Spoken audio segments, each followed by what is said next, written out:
That's right, the Rated RR podcast is back. We know we've taken a bit of a break, and some of you have been wondering if you're going to keep the good content coming. I can assure you we've gone for quality over quantity, and we are going to keep the good content coming. Speaking of quality, Rish Roshan Rai, my usual partner in crime. Roshan, good to have you here. How are you doing? I'm good, Roshan. Really excited that we're back with episode 59 of the podcast, and I'm really looking forward to speaking to our wonderful guests that we have on this week's episode of the show. It's a Singaporean coach who has gone overseas and who's made the country proud, and he's recently won the league and cup double with the Young Elephant in Laos. Coach Satyasagara, welcome to the show. How are you? Thank you, Roshan. Thank you, Roshan Rai. I'm very good. This is your first titles as a head coach. You know, what do those titles mean to you? Oh, it means a lot. It really means a lot. So, because it's a big sacrifice for coming over here, leaving my families, you know.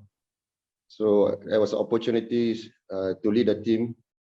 So, and furthermore, winning the title. Actually, I came because they won the AFC Cup qualifier. So that was the reason I took the job, and I want to experience in AFC as a head coach. So that's why I came, and God's grace, won both league and cup double. So it's really meant a lot for me, for all the sacrifices I've done.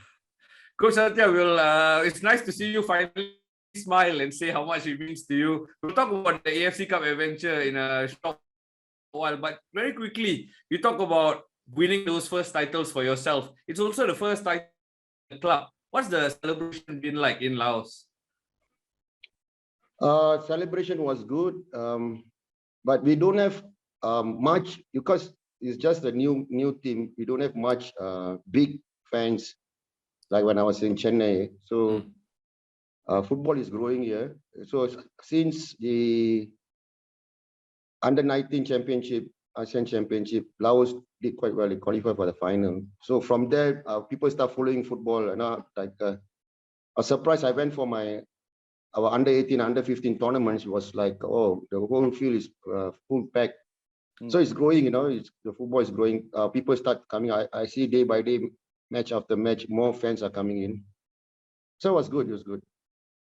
Satyasagara, you know, you haven't been at the club for a very long time, but in that short space of time, you were able to, you know, win not just the double, but you went through the league season unbeaten as well, which is something pretty spectacular. How were you able to sort of achieve that in such a short spell? Well, you guys know my boss is a Singaporean, so it's easy in communication. Why he understand. He worked with Coach Sundramoorthy before, and there was a lot of support from him because he's been here for 20 years, and everybody knows him. The players, most of them are national team players. So it was quite. Initially, I a bit struggled to implement my philosophy of football. You know, possession-based football. You know, building up from the back. It took some time, but they adapted well. They really accepted the way we wanted to play. So it was pretty easy with the support of my boss, because he's always, every day is there in the training. So he's there to talk to the players.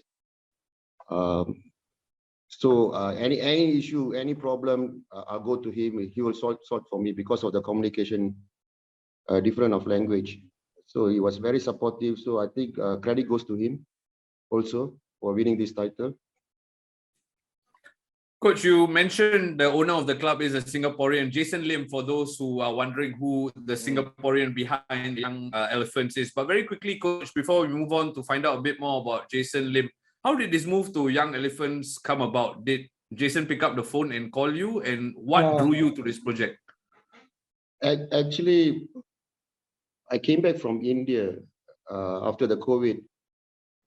As you all know, last club was Chennai City FC, and Singapore. I was like 6 months. I was just staying at home, and so I have a friend called Donald. He works in a sports school. He used to work with me when during the Sembawang Rangers time. So we had a coffee. So we were discussing about. So I still feel I want to go out to coach, even though there's even I was called up for the interview. I applied for the job, what is called Unleash the Raw. Yeah. So he told me, I mean, it's still early. I think you are a senior coach. He advised me you should take a senior team. So this is more for youth, And he advised me that you have went through all this, so why he wants to go there.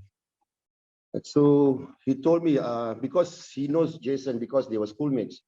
Oh wow. So he said because he came here for a short stint to help up. I think Mike Wong was here at the time.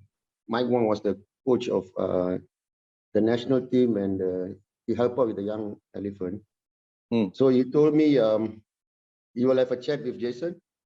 He spoke to him, and he saw my CV. He said, I can't afford this coach. Honestly, it's a miracle that we were able to get you on the podcast with us. Huh? No. I was like, well, that is all about money, right? It's the salary, I can't afford because his experience, his CV is too big for me to bring him in. Then I said, no, I just want to have a shot, whatever it is, I want to experience, good or bad. There's always people who say negative, positive. So I said, just go and experience it. So that's why I had a conversation with him, and kind of he liked it. And Sundram. He spoke to Sundram about what kind of person am I, my personality, my character. I think Sundram might have put some words because I work with Sundram. Yeah. So then he decided to bring me in. And then the journey started from there. Fascinating journey. Lots of connections involved, and it's who you know and word of mouth spreading around. It's just we went for a coffee, just normal chat, and this conversation just pop up, and then I continued. So I was still looking for a coaching thing in India again. Wanted to waiting, but this came. So I say, why not? Our AFC Cup, our team is most of them are national players.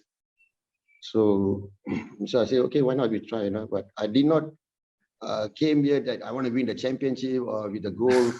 I just want to experience this the Lao culture, coaching as a head coach in a different country, Lao. Yeah.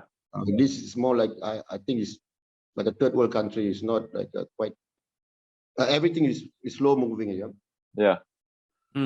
But what was there expectation placed on you that you would go there and you would win something, even though you didn't expect that of yourself? Yeah. My boss, because he really wants to win this championship. Because he told me this word, I give you all the ammunition. I give you a launcher, a grenade launcher, all the stuff. You better get me the champion. Every game he comes, brother, 3 points. First, initially was 5 goals, 4 goals. And I was like, what? Then after that, as I say, please, whenever you say the goals are not coming. We just leave it, just 3 points. But he's always there. He's always there. Anything, we have coffee. After training, we go for dinner. Literally, it's like we're a big family. Yeah. Satyasagara, I want to ask you about Sundram because you mentioned Sundram, and he's been there for a while as well. We know his involvement with the national team and in that technical director role at the national level. How is he doing over there? It's good. He's working on he's very busy with his coaching courses, C license, B license. And he also goes around other provinces to look for players. Actually, the under-19 team it's his team. He's the one who selected the players. Yeah. He went out to other provinces. So he's doing quite well, and I think he's really busy now with the coaching courses. I've been trying to get in touch with him to speak to us. Maybe you can put a word in for him as well to let him know that we want to get him on the show. But he already know. After this episode is out, I'll send you the link you sent to Coach Sundram and see whether he wants to come on. And I'm sure plenty of the listeners want to say hi to Coach Sundram. So since you speak to him regularly, do say hi to him on behalf of the Singapore fans. Now, Coach Satyasagara, just coming to your career, right? You have coached in several different countries before. You've traveled around the continent to take up different jobs. Was that always your aim to go abroad and challenge yourself? Initially, I didn't really thought about it. So when I went to India, Akban, we having a We went for some Coffee, dinner. Coffee, Zai and Marco, we're having a coffee. I think West Coast. So while he driving back, he was here for a break. So we were talking because he had an assistant coach, a Spanish coach who left. Yeah. So then I say, where is this Chennai? He said Chennai CTFC. I say, where they train? Then he told me Coimbatore. I love Coimbatore because I was there for 6 months. My teacher's training, it's near Isha. So, then I say, okay, I love the place. No, but I did not think that we're going to go there and win championship. But it just happened. The first year we won the championship. That's the reason I started up. Then after that, after tasting the Indian football, so it's like, for me, it's like, I want to go higher, because when we play teams like, what do you call, Bangalore FC, FC Mumbai, they are ISL big team, but we beat them in the FA Cup. So I was thinking they got big players, big coaches. But then I see, why Asians can't try for that? If everybody's in India, they always look for Spanish coaches. Yeah. But the first time Singapore coaches, 2 coaches, we won the I-League championship. Was great. So I start believing that we can do it if you put heart and soul, but there's a lot of sacrifices involved. Coach, do you think you speaking the language helped you in any way settle in better at Chennai? Do you think that was working in your favor? Yeah, because the language, food, Indian,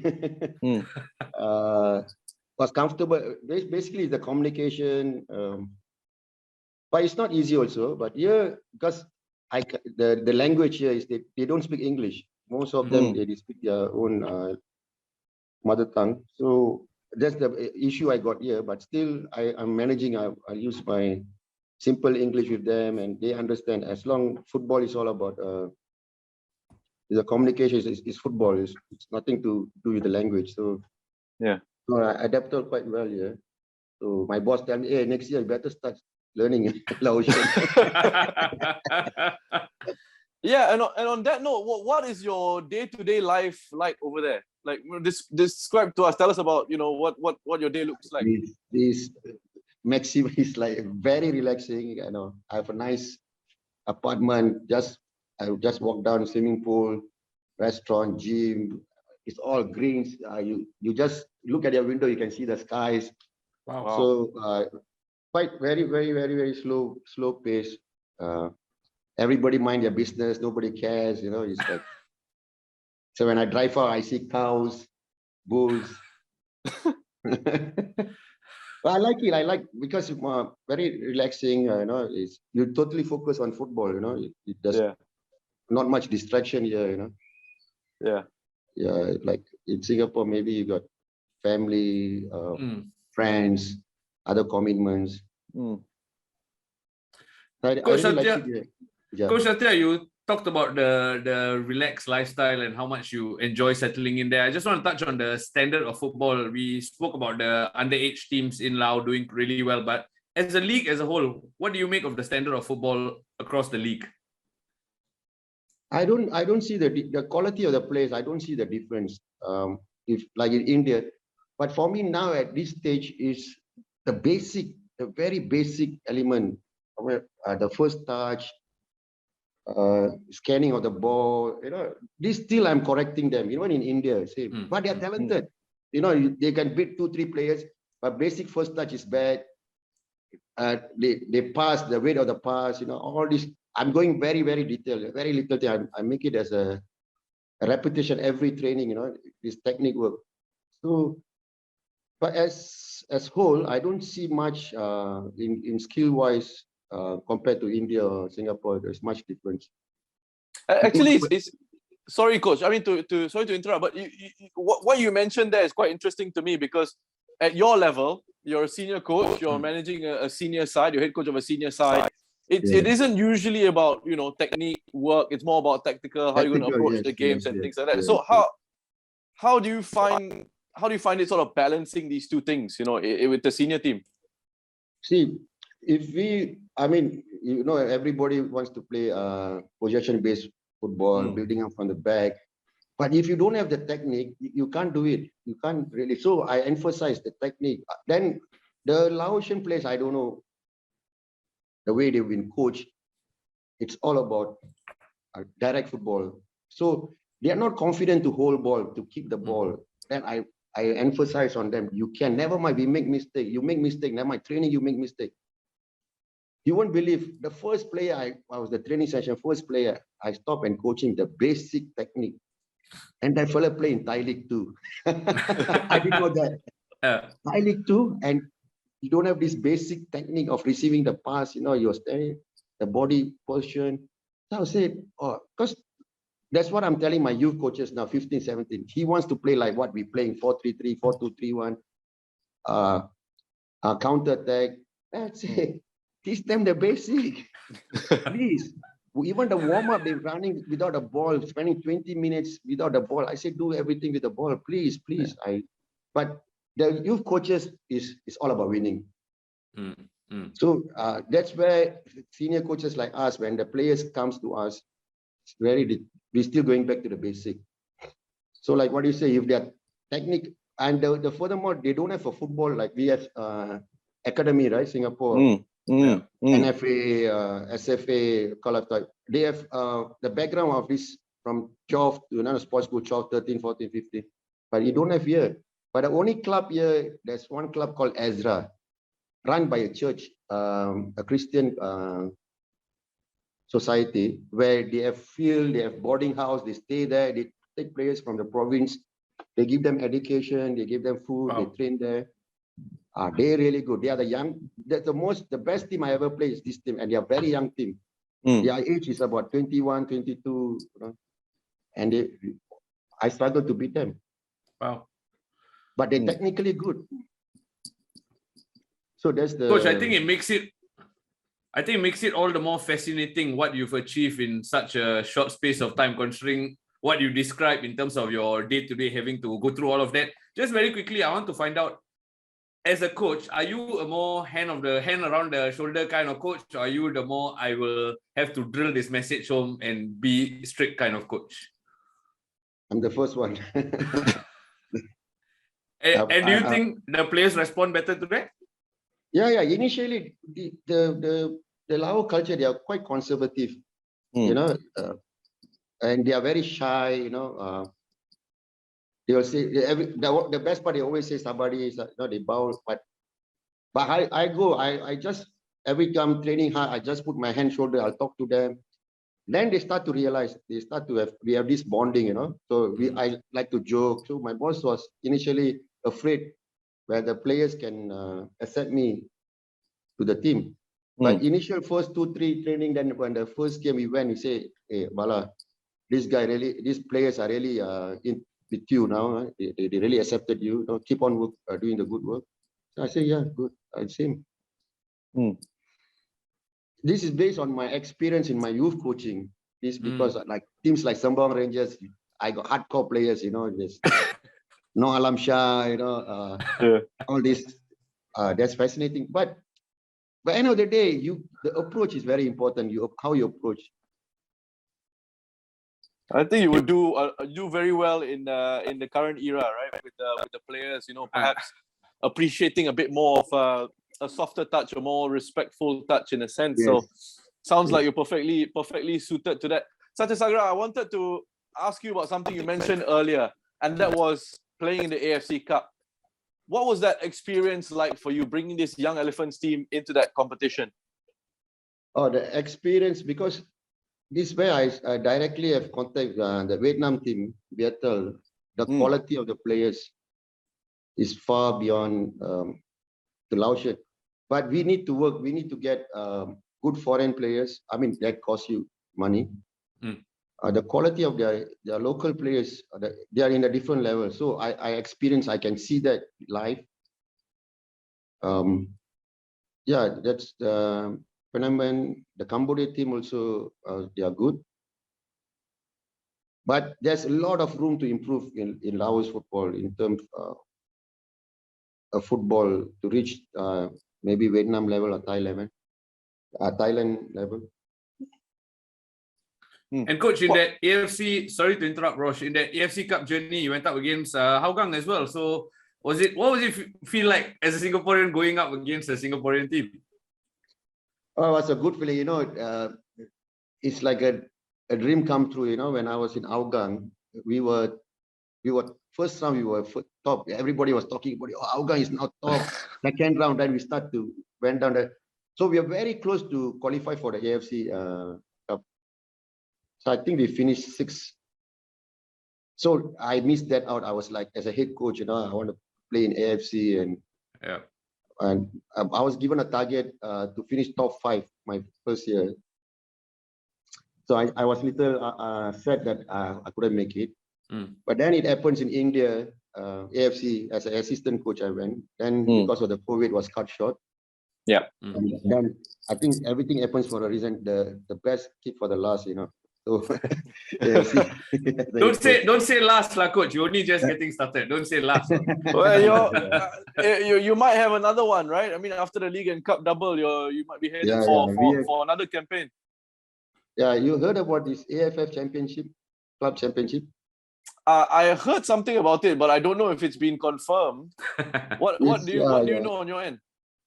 According to, because my boss and Mr. Winston, they are quite close. Because the other time Winston was here, he came to my training. So according to my boss, he said 90% is confirmed, but they don't know when it's going to take place. Yeah, I'm not sure. So he's looking forward for that and the AFC Cup.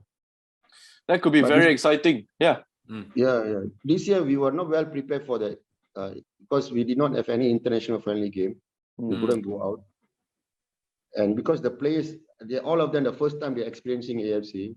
So it would have nice that we would have went out, play some friendly games in Thailand or Vietnam or Malaysia. So that will give them an experience. So, but I'll take it. It's a very good experience at AFC, and the players also feel that. Now, coach, sorry, I know this question is coming later, but I'm inclined to ask it now. We talk a lot about experiencing the AFC Cup and hopefully doing so next season as well. What are your plans for next season? Do you see yourself staying in Laos? Yeah, well, boss want me to stay, want me to continue. But end of the day, it's like, you want to see the contract, what they got to offer you, because I did not came for a big, I wouldn't say big, a decent wage package, which I was getting lesser than what I get in India and Singapore. So I like to, because there's no reason, because expense is quite, the food, for me, the food little is compared to Singapore, it's almost the same. Oh, wow. The price, yeah. So the other thing is the petrol is a killer. No, the petrol, even there, wow. Yeah.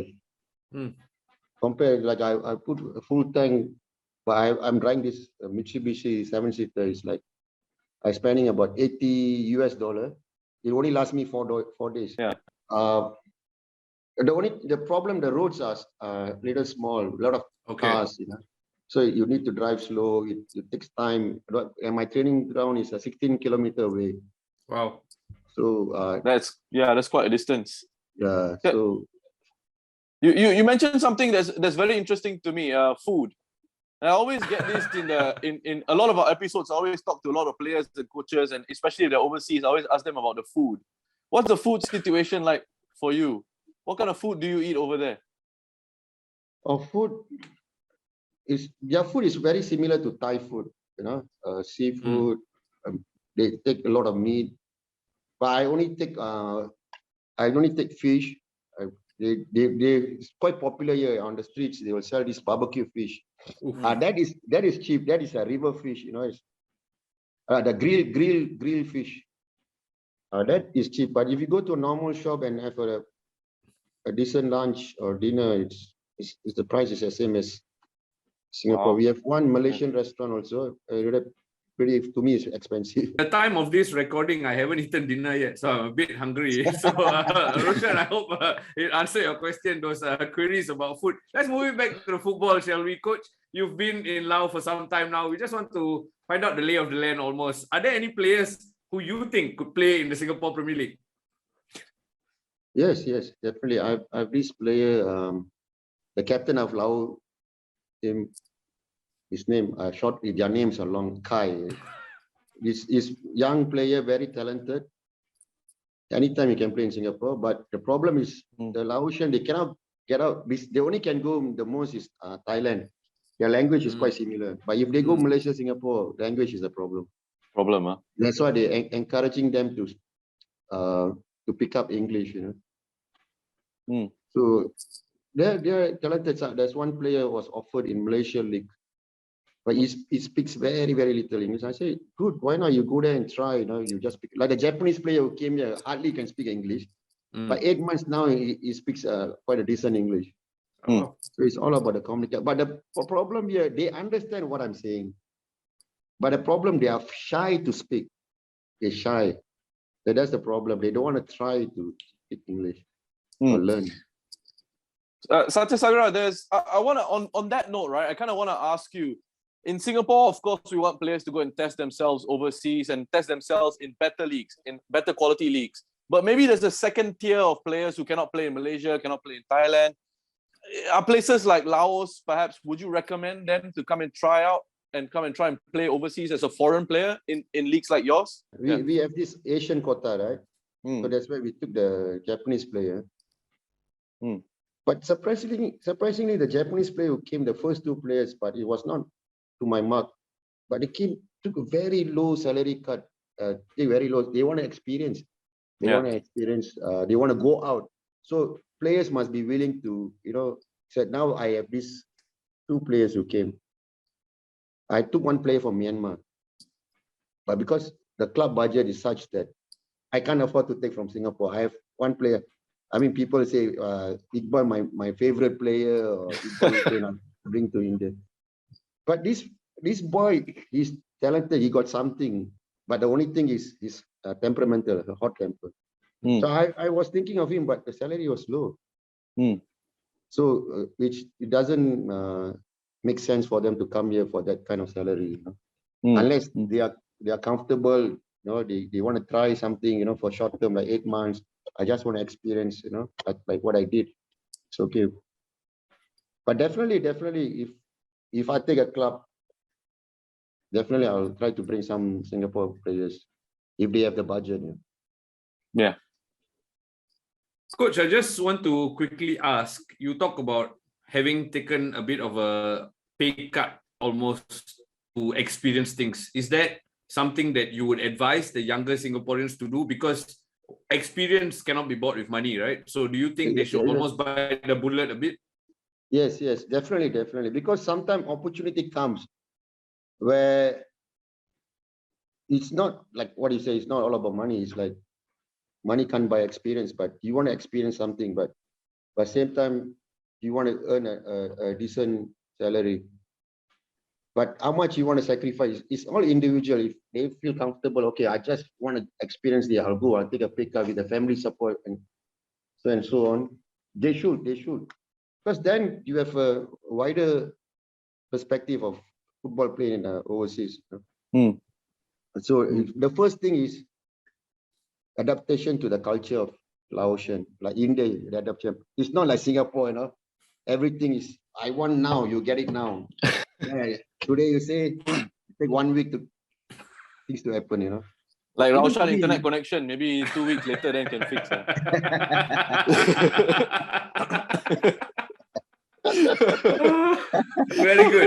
Very good, Ross. I clap for you. Because it's close to Malaysia, That's why, this fella. Embarrassing. To any potential sponsors listening, you want to sponsor my internet connection, please let me know. No, Coach, it's fascinating to hear advice from someone like you, because you've gone out, you've expanded your horizons, and you've come better for it, right? In terms of life experiences as well as achievements. Over your course of coaching, what do you think is the biggest lesson you've learned?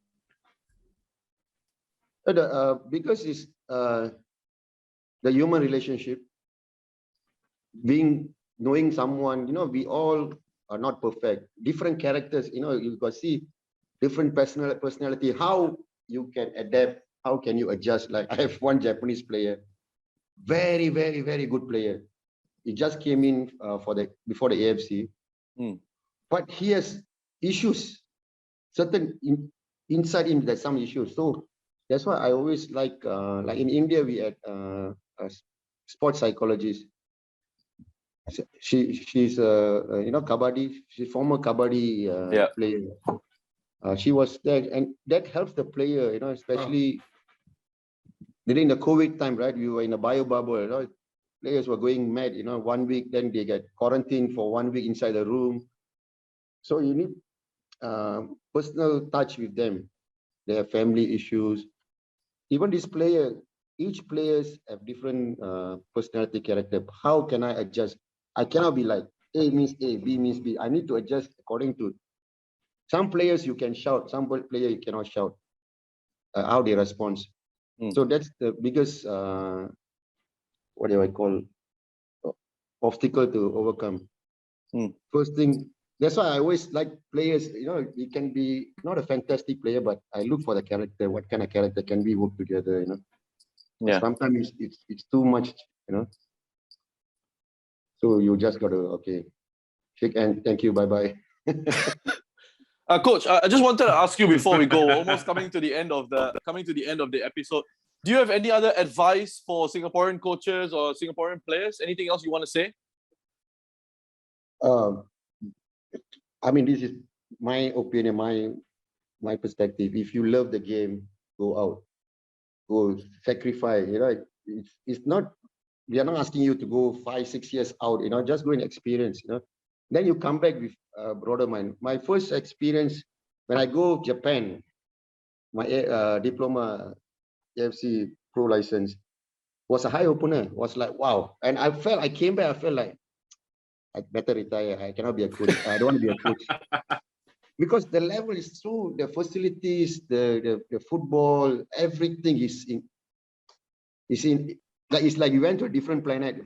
Playing football, So they are different levels. So when I came back, so then you learn all. So now going back to Singapore, I think I can impart a lot of my experiences to this whichever level I'm going to coach. Sometimes I feel like going back to the youth and start doing all this basic, repetition. I remember I like to share this with y'all. I was probably Roshan must have heard this Vitaya from Thailand, a coach, used to be technical director in Thailand. I had a privilege to work with him and Warawan. So in Sambang under 16 team, he was taking the under 18. I was taking the under 16. But before I came in, he was taking the under 16.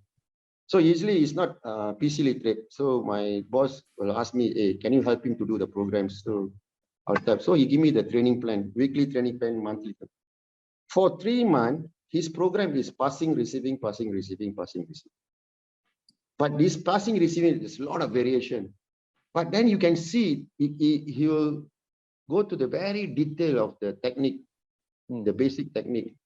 So, but I see the transformation of the player to a better player. So this is what we need to do. I mean, all the coaches who are in the youth level, nothing like coaching the basic. Yes, we need to implement some tactical component, but the basic, if not, it's difficult. Yeah. And a coach education is very, very important. Like I think Lao, Sundram is one man trying to do the work, but I think we need like before we had Bashir in FAS, when I was there, Bashir, coach education, now Zai. So we need someone like them to be here, to mentor coaches, to go and watch the training, give them pointers. I think it will take some time. Yeah, I just want to quickly say as well, coach, before you move on to your next point, coaches like Bashe, even Mike Wong, they're working with FIFA now, right? So there are Singaporean coaches who are doing great work in the world of football, and I want the listeners just to be aware of that, because sometimes we think Singapore coach this, that, and I cannot make it, this, that, and the other, but there are coaches in the world scene working at FIFA. Yes. I was so happy when Bashe got a job, went to his FIFA level, even for Mike. So there's nothing impossible. If you put your heart and soul, you can achieve what you want to achieve. So I think we have the best. To me, compared to Malaysia, India, and Singapore, we have the best coach education. I mean, in terms of knowledge, I think Singapore coach is one of the best. I mean, I am comparing in ASEAN, the most knowledgeable coaches. You know, we have everything, but now they need to go out to put it in practice in overseas. What are your plans moving forward, coach? Yes, still I want to keep coaching until when I cannot walk.